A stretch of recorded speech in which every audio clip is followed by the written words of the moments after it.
not unlike Lewinsky. And she gets into deeper waters and darker waters, I think, than she ever imagined. And she had her sense of loyalty. She actually kept quiet about this for 15 years. It was the Senate investigators who made Judy Campbell into a household name. By that point, she was. And it leads to the FBI eventually finding out more and more about what's going on. And they eventually find out about Judy Campbell and the relationship that she has with JFK. With JFK. And that leads to a meeting, I think it's 1962, between first Bobby Kennedy finds out about it from the FBI through the Justice Department. But then there's a meeting. There's a meeting between a private meeting at the White House with Hoover and JFK, and after 2 years of having an affair with Judy Campbell, in which that, for instance, subsequently we found that there were something like 60 logged phone calls between Judy Campbell and the White House. That was later reported by a number of folks, and it's pretty well established, even in the subsequent Senate testimony, that there was a relationship between the president and Judy Campbell at this time. But this is how the head of the FBI, J. Edgar Hoover, when he finds this out, he's a guy, Hoover was the type of guy, he would keep a file on everybody. Mm-hmm. And so this was dynamite. If there was any concern, if Bobby Kennedy wanted to get rid of Hoover, which he kind of did, Hoover, this was his get out of jail card. This was his insurance policy. That, in other words, he had the goods on the president of the United States. Hoover found out that not only was JFK having an affair with Judy Campbell, but Judy Campbell was also being courted by Sam Giancana. And Giancana and Roselli clearly knew, particularly Giancana knew, I'm sure, by manipulating this young woman, that in essence she was another insurance policy for them, that they couldn't go after him because, in other words, the FBI couldn't go after Giancana because he had the goods on the president of the United States, or at least that was the thought. And certainly Hoover and his agents find this out more and more. There's increasingly more and more pressure put on the mafia, Johnny Roselli and Sam Giancana in particular, throughout the course of this story. And they find out a number of different secrets, and this is probably the biggest one. Wasn't there something where JFK was seeing Phyllis McGuire too? I don't know about that. I don't mention that in my book. I don't think so. But JFK. The first book that I wrote about Kennedy, I really admired JFK in a lot of respects. I think he just broke through. He really, as I mentioned, he was the first minority president of the United States elected as a Catholic. And it really set the template for women who would run for office for president, for the first African-American black with Barack Obama. Romney, as a matter of fact, as a Mormon, referred to the example of JFK in the 1960s. And Kennedy was really a brilliant mind in the presidency in many respects. But his behavior behind the scenes and the complicity of the all-male press, who kind of got wind of some of his behavior, and that never was known by the public. And what exactly do we make of all this type of stuff of presidents' sex lives and such, and how important is it? We've certainly discussed that a lot in America in recent years. But it was not known at all. And it's something that in the case of Judy Campbell being involved with both Sam Giancana and the President of the United States, in other words, the most powerful mafia figure in America, she's involved with the most well-known entertainer in the country, arguably, Frank Sinatra. And she's also involved with JFK, the President of the United States. all during that time period. It's extraordinary.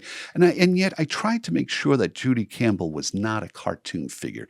In fact, I think she is more like a Monica Lewinsky character, a woman who comes from a fairly affluent background in Southern California. She meets Johnny Roselli, and she gets involved with a lot of powerful men, not unlike Lewinsky.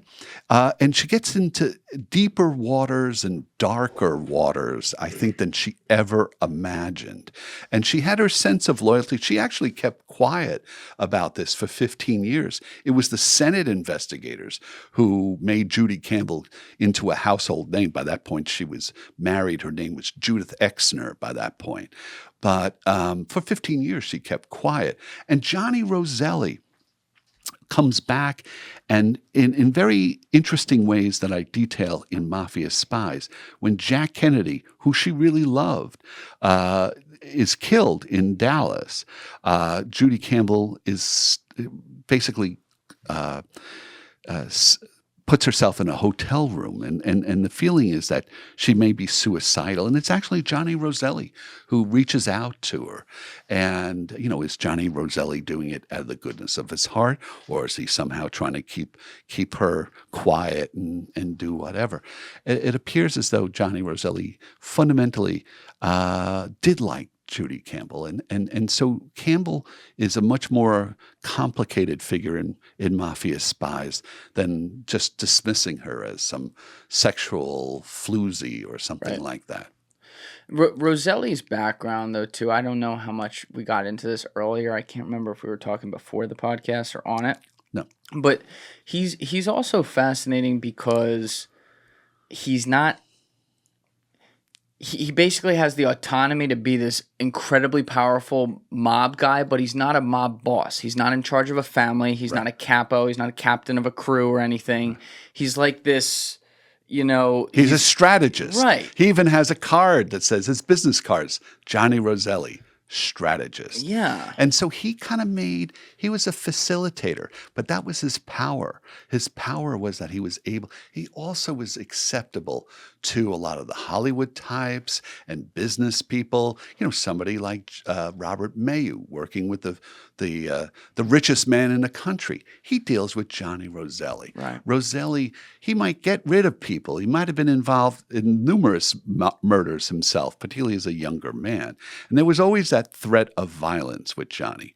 But Johnny had that gleam in his eye. He had those sparkling teeth. He was dressed to the hilt. He would go to his clothier in Beverly Hills. He was not a D's and Do's type of gangster. Yes. He was a really slick piece of work. And he was acceptable to a lot of the people from the CIA business people and even in politics that he dealt with. Yet he was very well liked in that world by the Giancanas, by some of these other powerful figures. It's strange. It is. Well, Johnny Roselli, though, was not his real name. Yeah, what was his real name again?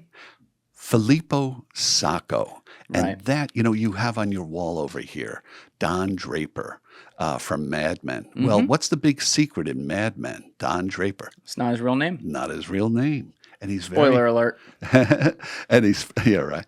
It's a little late. It's 10 years after the finale of Mad Men. But that's really what's going on with Johnny. Johnny's big secret is that's not his real name. That he immigrated with his mother as a young lad. Filippo Sacco arrived in Boston, and as he grew up, apparently he got involved with a couple of different crimes. There was even talk that he was somehow involved with a murder, but he winds up as a young man going out to Chicago, and he works for Al Capone as a driver. So does young Sam Giancana. That's how this is like the early 1930s or so. And Capone, because Johnny Roselli develops tuberculosis, they'd send, and he can't breathe with the coldness of the air in Chicago. They send him to Las Vegas, not a bad assignment, to Hollywood. And Johnny spends most of his career as Johnny Roselli working in Hollywood with studio heads, with the unions, some of the labor unions there. Again, as I mentioned, he's involved with a lot of actresses in his private life and such. He's living a really great life.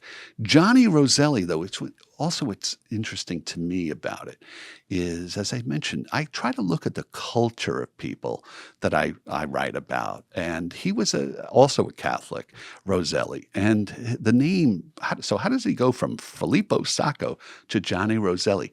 Well, he actually took the name of a Vatican painter by the name of Cosimo Roselli. And he adapted Johnny Roselli. How'd he land on that? Who knows? But that's how he did it. And he was, so this was not, he didn't use John Doe or, some other lame type of, it was a really sophisticated name. And he didn't anglicize it either. It was clear that, it was Roselli was of Italian of extraction and such. But, so that was always his pseudonym. That was his real name as he portrayed it. He filled out documents. He said in some documents, he said that he was born in Chicago, not in Boston. He was born actually in Italy. Yeah. But he had immigrated with his mother illegally. So later on in Mafia Spies, as the pressure of the FBI mounts and they keep on investigating him more and more, they find out that Johnny is sending money from Las Vegas to Boston, to his mother, still alive, and to his family. And he would regularly send money to them. And the person that would send it was not Johnny directly. He had another guy that he worked with, kind of a mobster out in Las Vegas. And the mobster got into trouble.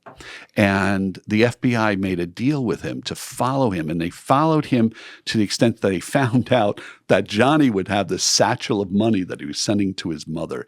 And when they nailed it out and they checked out who the mother was, they found out the name, and they found out that Johnny had an alias. Filippo Sacco is his real name. They went to the extent that they even got a photo of Johnny as Filippo Sacco when he's like about 7 years old. Somehow they got a photograph of him.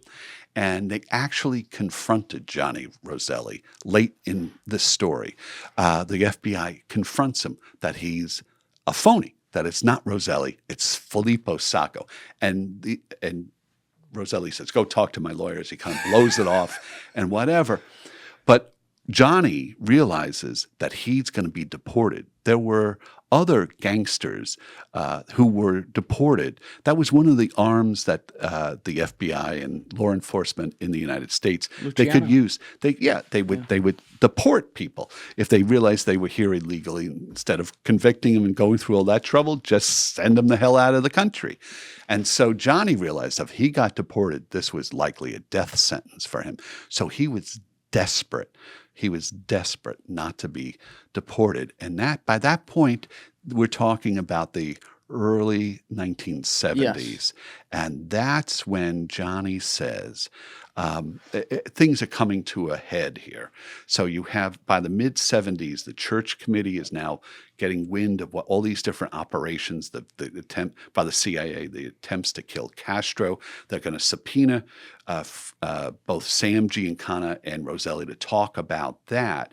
And several things happen in a relatively short period of time. In 1975, when they subpoena Sam Giancana, the Senate sends 2 investigators to Chicago.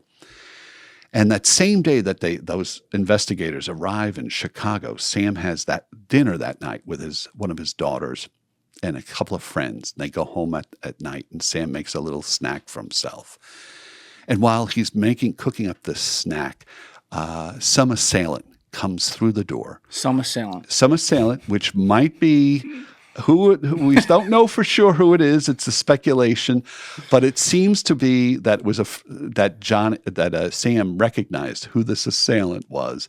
The assailant had a silencer on the gun. Of course he did. And he pops Sam 6 different times, kills. In fact, most of the shots were around the mouth, and it was a way of sending a message to anybody else who would talk that this will wind up, you'll wind up just like this. You'll wind up dead if you speak to the Senate. We're not going to have the fear was that somehow Sam had something to say to the Senate, and that he would say it. And so he dies in 1975.